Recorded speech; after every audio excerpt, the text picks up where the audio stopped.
There's a lot going on in the world of Magic the Gathering right now. Zendikar Rising just released, and already the Zendikar Rising Fetchlands are crashing in price. On top of that, we've just learned that Europe may never end up getting Jumpstart at all. And that's just some of the Magic news we have for today.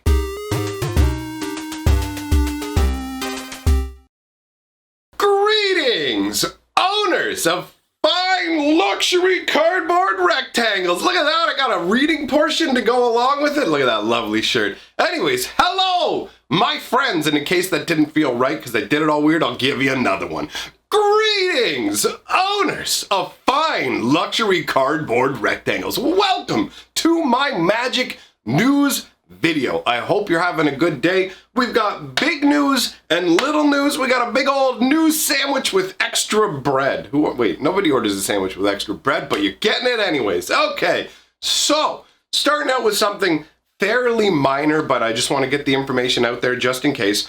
On Monday, we've got a standard announcement coming along. Now, I think it's probably a ban announcement, but we don't know for sure. What we do know for sure is that nothing's going to be impacting Historic. So if you were crossing your fingers going, oh, they're going to fix Historic for me right now, forget it. Enjoy your Muxus and that new Storm Color combo that's running around, because that's probably going to be your life for a while. Definitely Muxus, though. All right? So no changes that way. In the pre-release kits, the spin down dice, you guys know what I'm talking about? These are like normal issue spin down dice, right? Just your normal spin down dice. There are weird, like this is literally a Zendikar Rising 20-sider, right? Well, they're not 20-siders, they're spin down dice because they don't roll like normal Dungeons & Dragons dice. You can sure learn to roll them in a way that's cheap, whatever. I don't want to get into all that. There's a special rarer kind of pre-release kit die where you get a green die, but it's more of a military green and it is somewhat translucent as well. So that was an interesting note. I really don't know what's going on with that. I just was, all right, is this a mistake or what? So either way, let's move on. Let's move on to the next item. And that is there's a massive quality disparity right now between Japanese printings and North American printings. And I can actually attest to this from personal experience because I purchased a bunch of Zendikar Rising, okay? And the boosters that I got, the booster boxes of regular packs were Japanese style printing, and the pre-release kits were North American style printing. And if you're curious to know what the easiest way to tell the difference is, you can tell before you even open the packages, actually. Japanese style booster packs will be more puffy and feel like they have extra air in them. If you're only used to North American boosters, Japanese boosters are a little strange at first because not only do they have the air, but the top and the bottom of the pack, the closing procedure used for North American packs creates ridged lines, much like a ripple chip. You know what I mean? You know, like Ruffles chips or whatever with the ridges. The bottom and top of a Magic booster made in North America look like that. But Japanese ones actually have dot dimpling. So if you look at it, you'll see that there's dots. And the biggest giveaway when you open the packs is they're in reverse order. So normally if you open a booster pack, you've got to go through all your commons and uncommons to get to the rare. But if you open a Japanese style booster pack, you'll have your land, you'll have your token, and then you'll have your rare, right? And then it goes uncommons, commons. So it's completely in reverse. I actually have no idea why that's the case. But the packaging aside, because that's fairly irrelevant, what it really boils down to is the card quality. Japanese printed cards are way, way better. I was actually kind of stunned and grossed out a little by the North American printing. So the cards that came out of the pre-release kits that I opened were far, far worse. First of all, when you open the booster packs, there's a noticeable smell.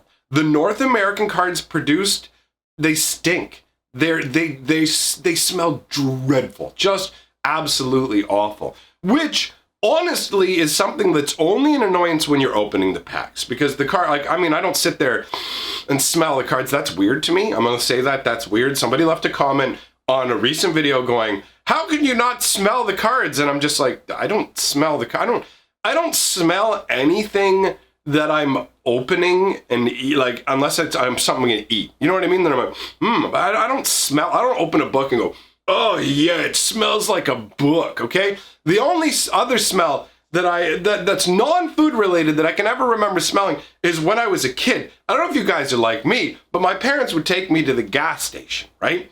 And I thought I liked the smell of gas. Gas is a really weird smell, but as a kid, I thought I liked the smell of gasoline.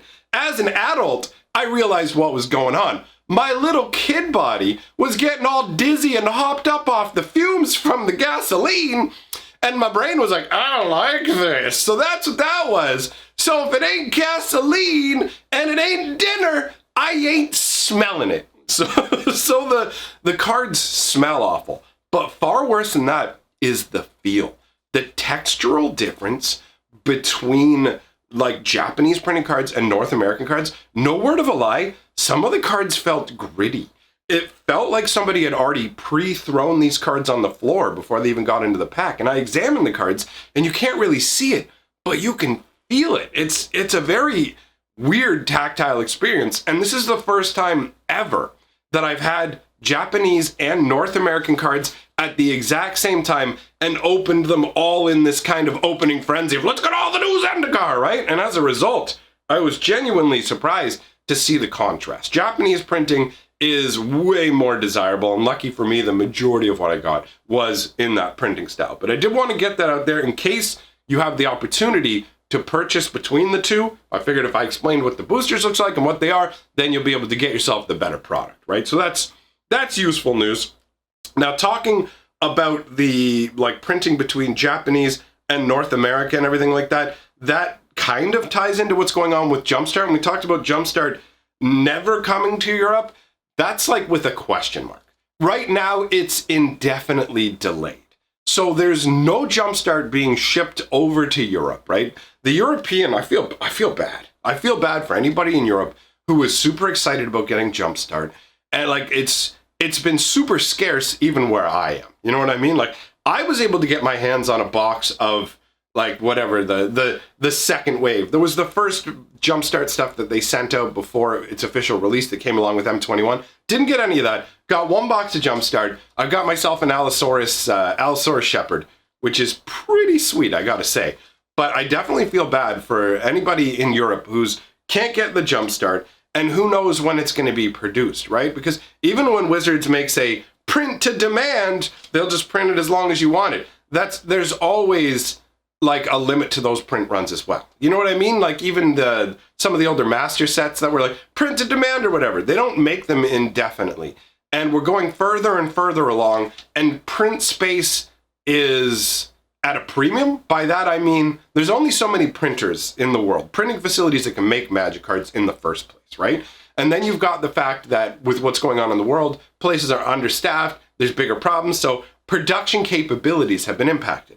Wizards of the Coast has to choose what they're going to make, what they're not going to make. We've got to make this what's going to be most profitable. And I don't feel like selling Jumpstart to Europe is going to be that I don't feel like it's going to be that big of an incentive compared to printing a newer product that's going to go to everybody. You know what I mean? Like if the production problems persist long enough that we're going to move on to the next set, Wizards is going to be like, no, print the next set. I mean, it sucks that we can't put a Jumpstart. We want to sell it, but we've got to pick what's going to sell the most, right? They don't have the ability to print infinitely everything that they want. That would help to smooth out the Jumpstart problems. As far as I understand, the reason that this is happening is in Europe, and it's crazy for me to think this because I think of like Europe as a place to get great quality Magic cards. I think of like Cardamundi and whatever, like the original printings of Magic, right? But either way, apparently, now I can't confirm this, but apparently there are collation issues where basically the printers that they use in that part of the world don't have the proper production facilities that allow them to collate Jumpstart booster packs. So they can make regular booster packs, but they can't make Jumpstart packs. Which I'll admit, I genuinely don't understand. But regardless, that's the fact that I don't understand is probably because, I mean, I don't do any of this. I have no understanding of how a printer works and all this stuff, and it's probably a lot more complex than my simple brain of just, brr, printer goes, brr, make the cards, you know what I mean? Like, that kind of, see, I just did one of the memes the kids do. Sometimes I feel like an old man after I say stuff like that. I'm like, oh, well, whatever, life is what it is. Maybe I'll go on down to the gas station and have me a smell today. So, there might also be the, there's like international shipping costs to have the stuff produced in another facility and brought over to Europe is apparently too cost ineffective. It eats too much into the profit, so it's not worth doing. That is my understanding of why Europe doesn't have Jumpstart currently and why it may never have Jumpstart. So my heart goes out to you guys if that's your situation. I feel bad for you, my fellow magical brothers who can't get their fine luxury cardboard rectangles, but you can. You can get a shirt down in the shirt area down there, and don't say you don't have the money because you're gonna buy Jumpstart, but it's not coming. So buy 10 of my shirts. Start jumping and buying my shirts. Woo, my sales tactics. High pressure. That's skill. Okay, so what's next? What is next on my list here? We have summer drops delayed till October. All right, so this doesn't apply to everybody, and I know this because, I mean, dude, I have right here, actually. I guess this is just, what a man, news reporter gives the news while also rubbing in here. Hey, Europe, did you not get Jumpstart? I did, and I got the best card. Hey, is Secret Lair delayed? Not for this guy. I got them. I got these yesterday in the mail. I can't say lovely because that would be a lie. A human being named Brent bought these for me. Thanks, Brent. So I got a new series. We're starting on the channel called Cube Quest, where I'm looking for cards for the cube. I already recorded a whole box opening that might drop tomorrow, so get hyped about that. But, oh wait, never mind, I'm supposed to be talking. I'm supposed to be talking about how you can't get summer drops until October. All right, man. Well, that's that part of the news, so I guess you can watch me open it. Hey, maybe that'll make you feel better, I don't know. Okay, okay. Let's see, what do we got? We got Zendikar Commander decks. Overall, actually seemed like a really great product. I'm gonna be real. They're available now. They've released, and they're pretty good, man. It seems like the price isn't insane. You get a decent deck. It's actually better than I thought it would be. So, I mean, I guess that doesn't count as news, really, maybe, but I put it on here. I think I put it on here because there was too much bad news, and I'm like, something to lift the spirits, boys. It's just like, don't get the belts and chairs out, my friends. Life is worth living. Be here with me. Stay with me. Dance the dance of life. All right. It already seems like I've been to the gas station. I'm just going to say that. Did we talk about the box topper damage? I don't think we did.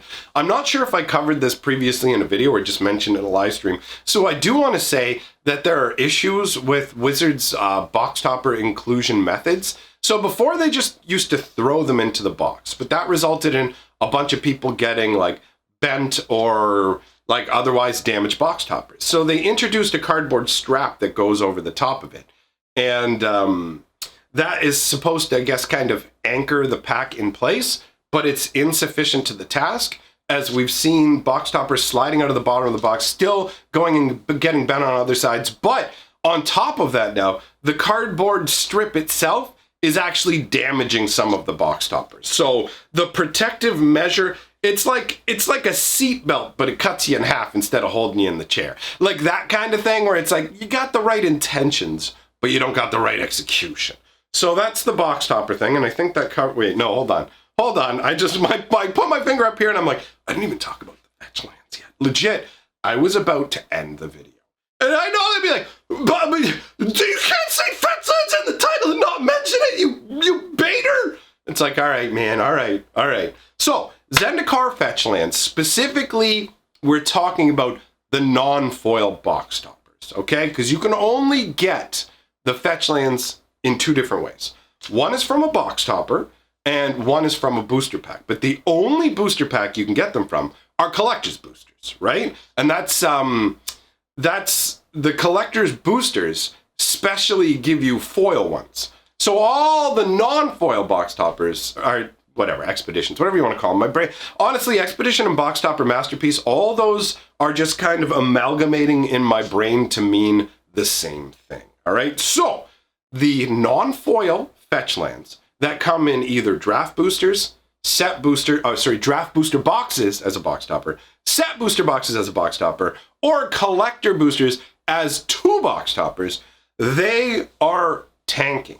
These are special versions, right? These are essentially like masterpiece showcase versions with alternate art, actually really, really cool frames. I'm gonna be straight with, I haven't seen the foil ones, but the regular frames on these expedition lands are gorgeous. I love it. Conceptually fantastic. I've seen the Tarn and the Copperline Gorge and in person and held them and looked at them and go, oh yeah, this is good. This is good. But anyways, the Fetchlands, and I mean the other box toppers as well, but people aren't as excited or interested in that. The Fetchlands have all already tanked to the point that they are worth less than Masters 2017 versions.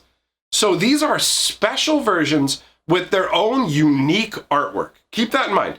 They have their own unique artwork. As far as unless I'm mistaken and that artwork was used somewhere specially, like maybe it was used on MTGO or something. But as far as I understand, we have Fetchlands that have a special frame, their own unique artwork, and they're worth less than a reprint of a normal looking Fetchland that has art that's already existing and on other versions of the exact same Fetchland.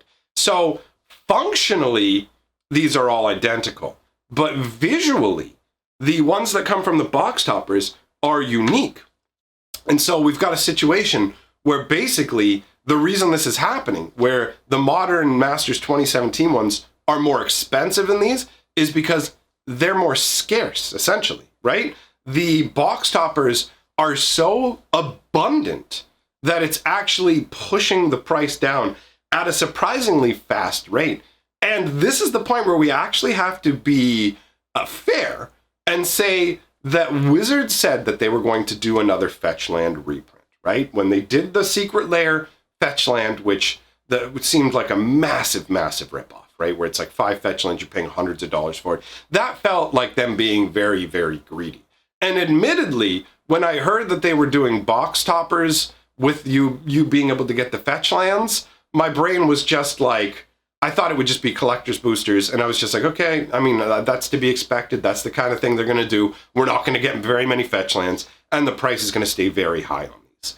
But instead, Wizards defied my expectations by basically making it so any booster box you get, you can theoretically get a Fetchland. You've got a 1 in 3 chance automatically from any of these boxes of getting a Fetchland, which has increased the supply enough that these ones are now less desirable from a price standpoint than pre-existing versions. And that can only happen if it's, what do people like to call it?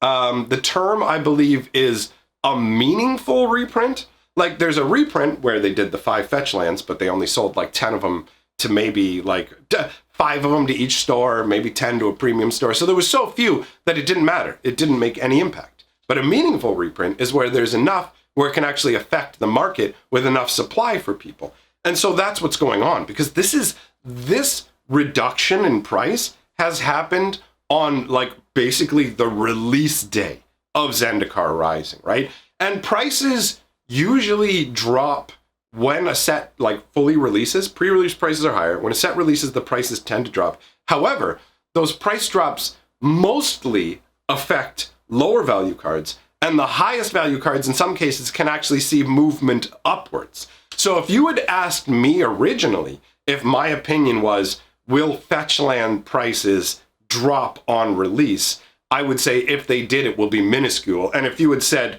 will these new special Fetchlands drop lower than the modern Masters 2017 ones, my brain would go, why would you even ask me that question? I mean, the modern Masters 2017 ones, they're not original printings. Original printings always go for more, right?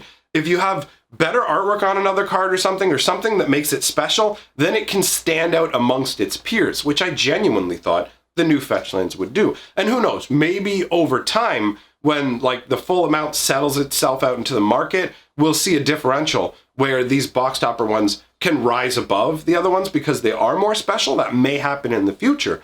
But regardless, we've seen what a lot of people have wanted to see.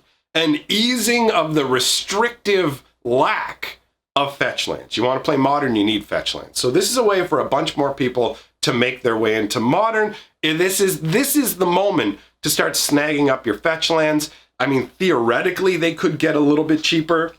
And I'm not an MTG finance guy, so it's not like I'm offering you like genuine financial advice. But it does seem to me like now's the time to jump on the Fetchlands you want to grab, so that you're not sitting there later going, meh, because like there's only a chance for one of these to come out of each box, and that does need to be kept in mind. But either way, I thought it was interesting to note that the Fetchland crash was so hard that Modern Masters 2017 prices are beating these ones. That is definitely worth noting. So my friends, I got an itchy nose. So I'm gonna wrap up this video. If you like fine luxury cardboard rectangles, get yourself some merch in the merchandise location. I'll be happy for you to put it all over your body.